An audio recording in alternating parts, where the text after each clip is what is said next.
What's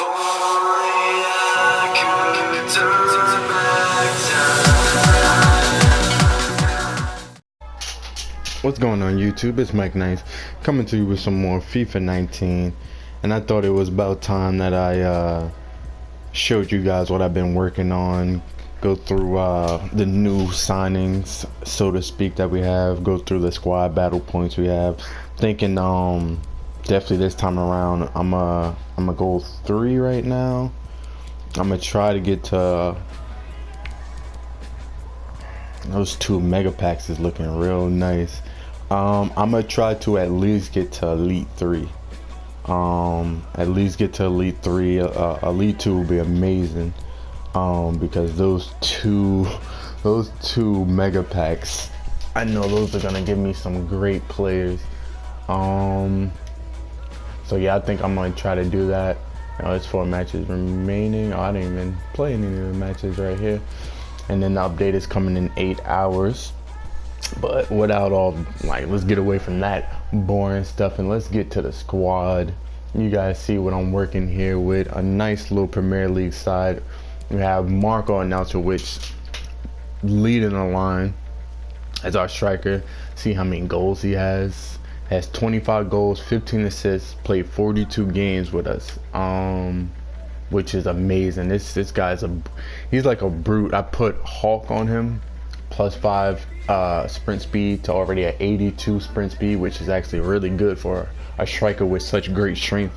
76 +5 on that, and then the shooting is just, oh my god, it's like a mini Harry Kane I have. Like it's legit like a mini Harry Kane. He's so unstoppable in the box sometimes. It's like absolutely insane. I be forgetting that he's right-footed sometimes. That's how much I shoot with his left foot, which is like nuts. Then we got the Englishman Jesse Lingard, one of my favorite young players to watch. He's so brilliant, like especially being American, watching soccer. He's so in tune with our culture too. You know, so it's like Paul Pogba, Antoine Griezmann. You know, it's fun watching them, you know, when they score and celebrate and they integrate what we're doing here. Like, you know, his animation, he has the Millie Rock, which I do not think they did justice, but hey, that's just me, obviously. But yeah, it's so cool to see him do it in the game. And he is a amazing center forward for me right now. His dribbling is so good. His pace is just right where I need it. Shooting is amazing. For a guy that actually only has 78 shooting, it seems like it's much higher than that.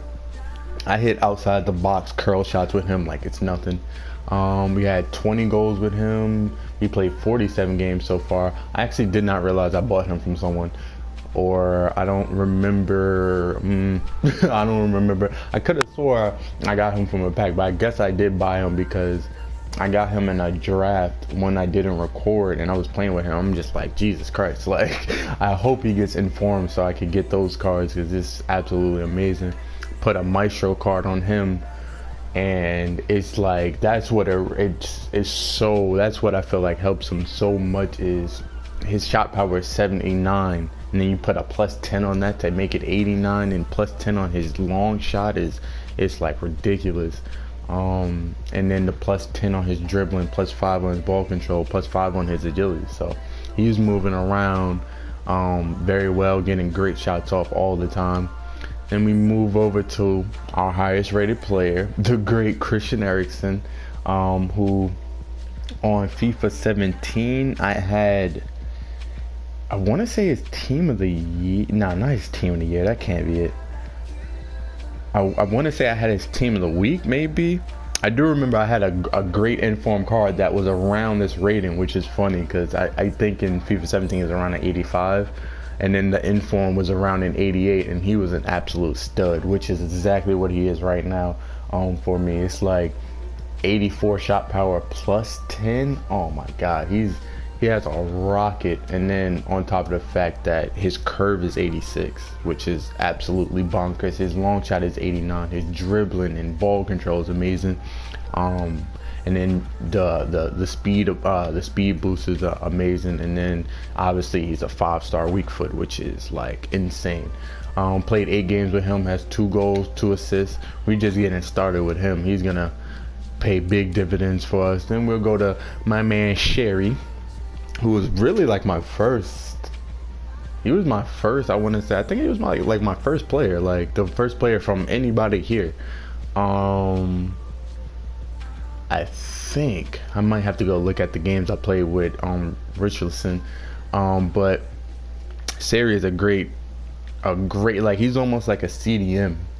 But a CDM with good shooting and good dribbling, and obviously he's a great passer, so it works out so well because he's short. It's like he's Conte, and if you guys know exactly what I mean, Conte from FIFA 16, FIFA 17, like he was a 82 rated or something along those lines, but you know how cheesy he was. Like, he runs around the field like a little crackhead, and it was so annoying. I put a shadow chem style on him, so plus 15 acceleration, plus 10 sprint speed is like phenomenal. And then I put the shadow card on him because, like I said, he's like my mini CDM. I score with him, you know, sometimes, as is shown, 4, 11 assists, but his main role is to go out there and get the ball when need be. And that plus 10 interception, plus 10 marking, plus 5 stand tackle, plus 15 slide tackle, it makes him, you know, practically a defender. You know what I mean? Practically a defender like Marcelo or something like that, that has amazing dribbling, shooting, and passing stats, even though he is a defender. So he's a great player. I'm having right now, and Richardson, I think he is 47. Okay, so yeah, it definitely is Seri. Seri was the first person I got, but Richardson, I can't wait. I cannot wait. I gotta tune in now. Now I have another team to tune into, Everton. I hope you guys didn't hear that. I was scratching my leg, OD. But now I have a new team to watch because he is so fun to play with. On the left hand side, like he's only going to get better, obviously, as the year goes on and he gets informs and this card gets better and better and better. And it's like, you look at the stats now, the face stats, you look at 83 pace, 71 shot, 79 dribbling, 77 physical, and it's like, that's a pretty complete card already. Obviously your shooting is, and the passing is a little less than desired, but when you have a 5-star weak foot, even though you have 71 shooting, it works out really well. I put engine on him, so that plus 5 acceleration, plus 5 sprint speed is beautiful. And then on top of that, you put the plus 10 on his dribbling, the plus 5 on his ball control, and he really becomes almost, I don't know how to really describe him, but he really becomes someone that is just almost like in the vein of a Ronaldo type stereotype, or something along those lines, in the sense like he's a taller person, even though he's not the tallest. 5'11" is usually tall for soccer players, but with that being said, usually for whatever god awful reason, I don't know why it is that case. I don't know if them watching the game in real life has led them to believe that, but taller players in FIFA have always traditionally been like, their balance is like bad, or their agility is a little lackluster, which is always weird because there are tall players with amazing agility, there's tall players with amazing balance, tall players with amazing dribbling, ball control, all sorts of stuff. But I guess that's how they balance it. You don't want a tall person besides Ronaldo, obviously, just going around out dribbling people, doing all sorts of crazy stuff. But yeah, Richardson, I'm really waiting to see where he's gonna go with this. And we go to the right side, go to my man Juan Mata, who, I'm gonna be honest, you know, I love you, Mata, you know, but is a very good chance he's not gonna be on the team for much longer, and you guys know why. I mean, if you're watching the video and you play FIFA, if you see him on my team, as soon as you saw him on the team, I bet you grunted like, why would you have him?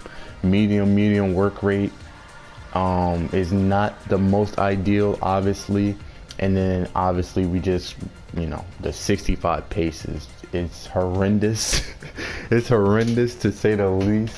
But, I like the fact that this game has kind of put less of an emphasis on speed, or at least it seems like players play with less of an emphasis on speed. I feel like I can out dribble people a lot more than I used to be able to. And then, the fact that he has 85 dribbling and 4-stop skills move is what, when I packed him, I said, yeah, I'm gonna just use him for the time being until, people start getting insane cards where he can't handle himself. Put a catalyst card on him, obviously, to raise that speed. To raise his speed, I probably, I guess that's for the best. I guess because Shadow gives you 15 for sprint speed, but I don't really need him to defend, and obviously his defending stats is already terrible, so there would be no point of putting any stats towards that. So I just, catalyst. He's already a pretty good passer. Let's just not make him an amazing passer. With the 94 free kick accuracy, 90 short pass, 89 curve, and then now he has 79 acceleration and 72 sprint speed, which is still terrible, guys. We know.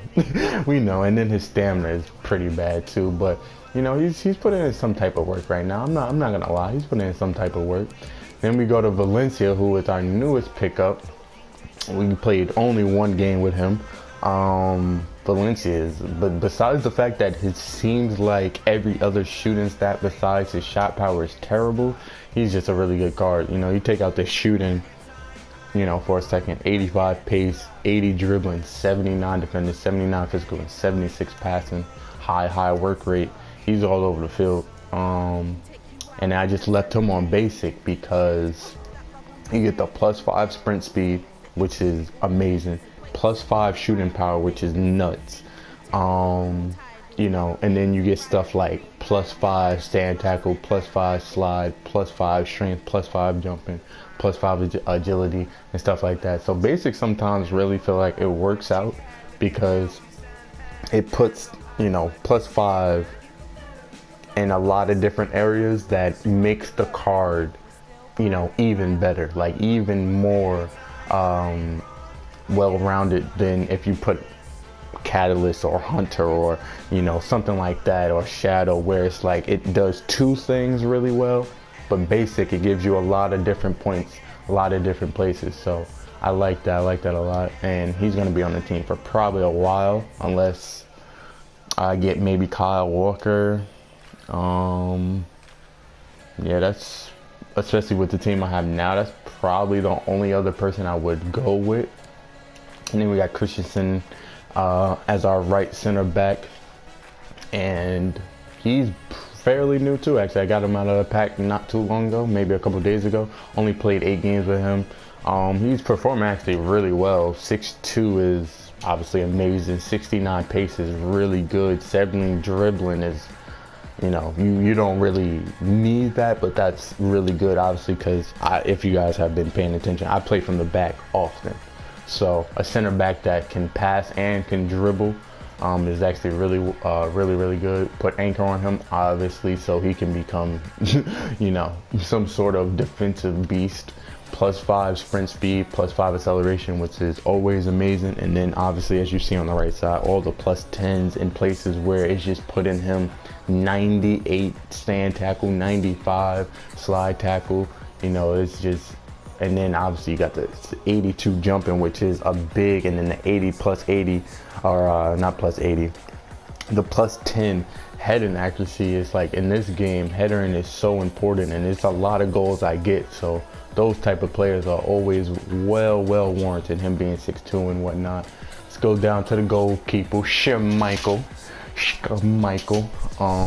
Casper, and sometimes he be going ghost on me.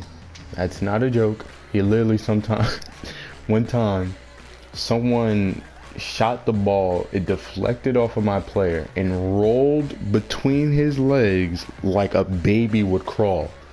That's how slow it was going, and he just let it crawl, and I was in such disbelief that like I was laughing. Like, you guys know how that feels. I was legitimately laughing. Put glove on him. Obviously, any goalkeeper with amazing reflexes, you don't need to, go in depth on that one. So let's just get everything else, really amazing. Obviously, now he has 98 diving and he has 95 positioning, which is so weird. I feel like the chemistry styles are a little overpowered because it almost makes it feel like, if that's the case, if I have plus 15 goalkeeping, diving, plus 15 handling, plus 15 positioning, you know what I mean? He pretty much is, with those included, he is pretty much the best goalkeeper in the world with those stats, but he doesn't play that way. So it's always weird how Kim styles work. He does make amazing saves. I'm not he does stupid things, but he also does make amazing saves. But Kim styles has always been weird to me. I always feel like the plus 10, plus 15 is so much that you almost don't notice the difference. It's so strange, so strange. But let's go over here to John Sqaud, my man, and had to put him in the lineup. Obviously, not only does he fit, but he is my man from Man City. So we gotta show love where we can. And he's just as good as Christensen. You know what I mean? I think he's gonna be one of the best center backs in the world, not only the Premier League but the world. I have no clue why he has high medium. Actually, I guess that makes sense. I would say it would be high though. So I don't know. Because that medium is almost like he doesn't backtrack, but it's like he's a center back, so we know he backtracks. So I don't know. That's weird. But yeah, high I think would be more indicative of how he plays. But hey, I guess not. But 4-star weak foot, which is like insane. 3-star skill moves is like nuts.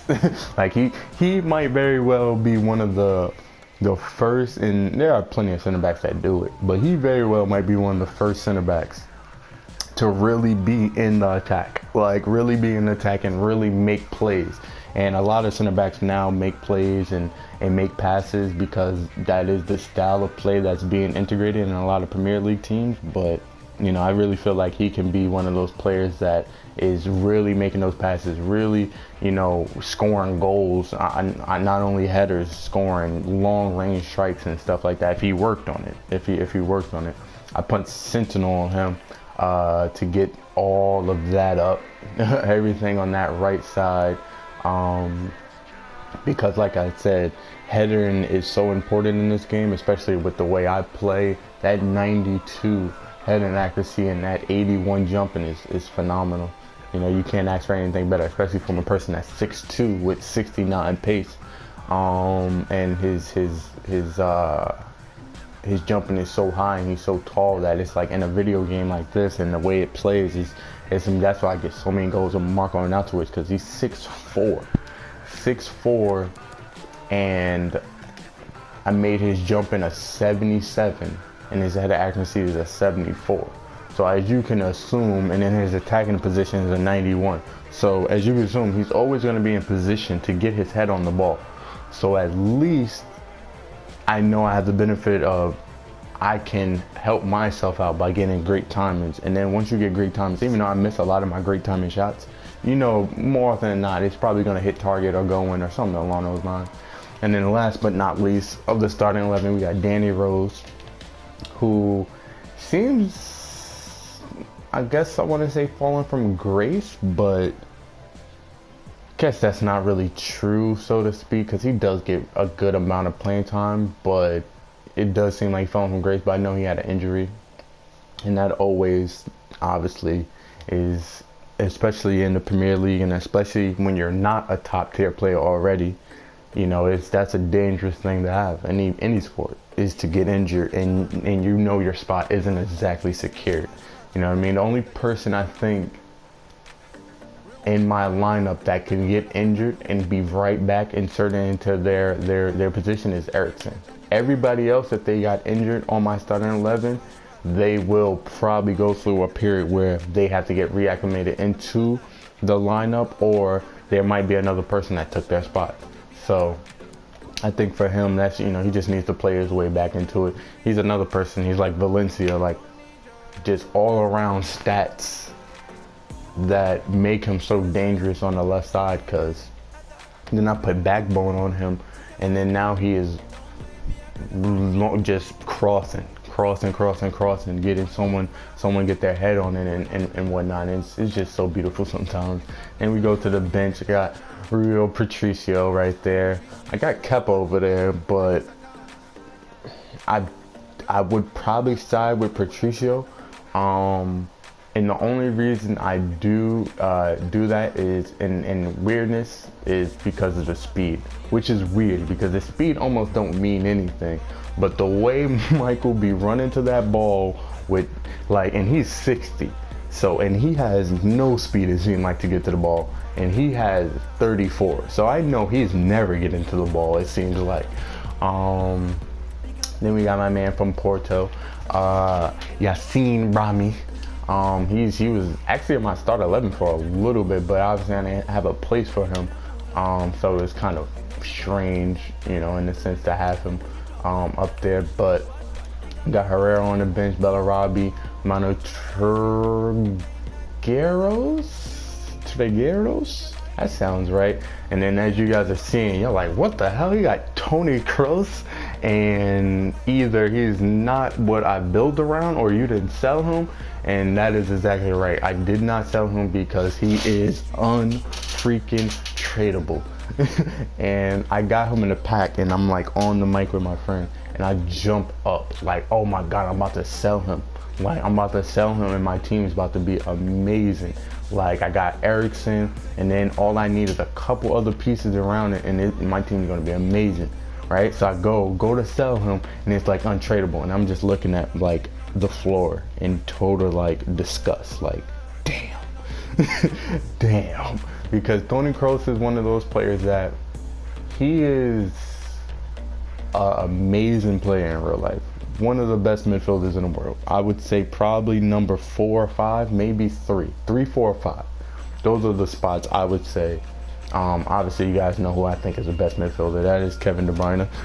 There's no one quite like him, but I think Toni Kroos is a genius, and it's hard to put that into a game. It's hard to put his intelligence into a game that's all about your face stats. That's all about what you can tangibly put into real life. It's not about what you are thinking. It's about what we're thinking as a player.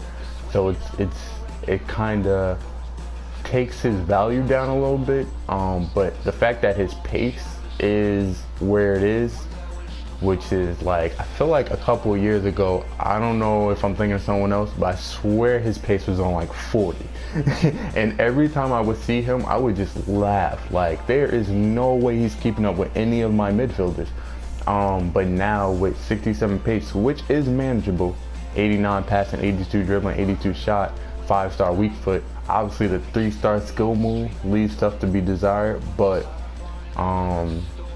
coming off the bench, he makes a real positive effect with all these passing stats and all these dribbling stats, and it's so, look at that long shot, 92 long shot. He's absolutely bonkers from the edge of the box. But if I was to get another La Liga superstar, I would probably build around them and then sell maybe these players. Sell Ericsson, who's going for, let's see what Ericsson's going for right now. I think he's going for 130 something.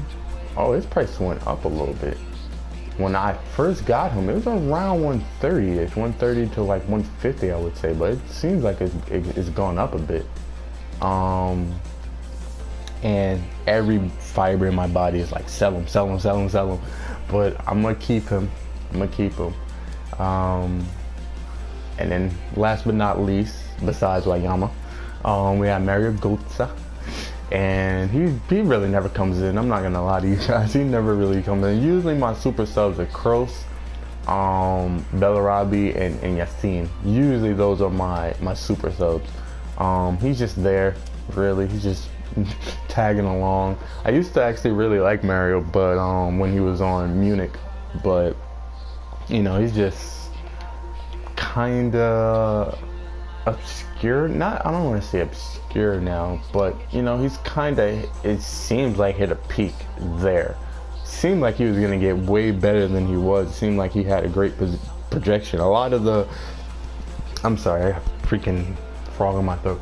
There's like a lot of players from the 2014, I want to say 2014 or 2000 and, yeah, I want to say 2014 or maybe 2010, but those German players, the way they lit that tournament up, there was nothing but confidence that were coming from everybody to believe that every single person on that squad was going to become some next level monster. And obviously a lot of them are still amazing. A lot of them still are integral parts of their teams. But some of them, like Mario, who had a really good World Cup, you know, it seemed like he was going to get way better than 82. Now I know this is a video game. It doesn't exactly quantify how good he is in real life, but you know, it seems like he was going to get better than that. Obviously he still has years. He's probably like, I don't know, like 27, maybe 28, maybe even younger than that. But there you go, guys. Quick little insight into what I've been doing, what I've been working out for you guys. And how many days we have left? We have 1 day and 15 hours to get about 1,100 or 1,200 points. And right now I am on rank 2. Obviously I gotta grind. I gotta grind today to get to that rank 1, and then hopefully whoa, that's different. Or maybe they didn't show that before. 2 prime gold players, 2 mega packs, 2 rare gold packs, but it's untradeable. Terrible. But anyways, yeah, hopefully, you know, we could get to, and this is so annoying. It feels like it takes so long for you to rank up. Jesus Christ. But anyways, we're gonna hopefully get that qualification, and then I'll be bringing out some nice little foot champion matches to you guys over the weekend. But if you liked the video, go ahead and subscribe, send a like on it, share with anybody and everybody that you know. And with that being said, I am out of here.